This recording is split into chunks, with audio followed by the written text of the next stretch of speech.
ஜென்மாந்திரங்களை பற்றி, நமது சித்தாந்தங்களை பற்றி பகவானின் கருத்தை அறிய விரும்புகிறேன்.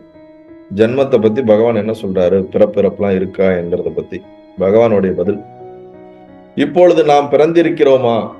பிறந்திருப்பது நாமா? நாம் யாவரும் இல்லாத காலம் இல்லை, இனி இல்லாது போவதும் காலமும் இல்லை என்று தானே கீதா உபதேசம் தொடங்குகிறது. பிறப்பும் இல்லை, இறப்பும் இல்லை, புனர்ஜென்மமும் இல்லை என்று மேலே சொல்லப்படுகிறது. பிறப்பு இருக்கா, இறப்பு இருக்கா, புனர்ஜென்மங்கள்லாம் இருக்கா, இதுக்கு பகவானுடைய கருத்து என்னன்னு கேட்கும்போது பகவான் நேரடியா கேட்கிறார். இப்ப நாம பிறந்திருக்கோமா? சொல்லுப்பா, இப்ப நம்ம பிறந்திருக்கோமா? பிறந்திருப்பது நாமா? சரி, இப்பயே நீ பிறந்திருக்கிறன்னா பிறந்திருக்கிறத நீயா நாமளா அப்படிங்கிறாரு. அப்படின்னா என்ன அர்த்தம்? நம்ம பிறக்கிறதும் இல்லப்பா, இப்ப பிறந்திருக்கிறது நாமும் இல்லப்பா, நம்ம இல்லாத காலமே இல்லப்பா. ஏன்னா கான்சியஸ்னஸா நம்ம இருந்தா நம்ம இல்லாத காலம்னு ஒண்ணு கிடையாதுப்பா. எப்பொழுதும் சத்து சித்தாக நம்ம இருந்துகிட்டே இருக்கிறோம்ன்றார். அதைத்தான்ப்பா கீதாவும் சொல்லுது. கீதா பகவத்கீதையில கிருஷ்ணர் சொல்லியிருக்காரு. என்ன சொல்லியிருக்காரு?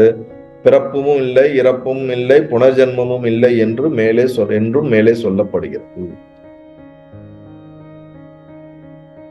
கிருஷ்ணா சொல்றாருன்னா, நான் சூரியனுக்கும் சொன்னேன், விஸ்வாவுக்கும் சொன்னேன், எல்லாருக்கும் உலகம் தோன்றிய காலத்துல இருந்து சொல்லிக்கிட்டே இருக்கிறேன், எனக்கு பிறப்பு இல்லை, இறப்பு இல்லை அப்படின்னு சொல்வது போல,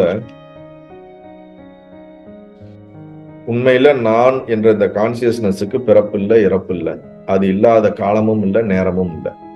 இந்த உடல் தான் தோன்றி மறைகிறது, உலகம் தோன்றி மறைகிறது. தோன்றி மறைகிறது அனைத்துமே அனித்தியம், பொய்யானது, நிலையில்லாதது, உண்மை இல்லாதது.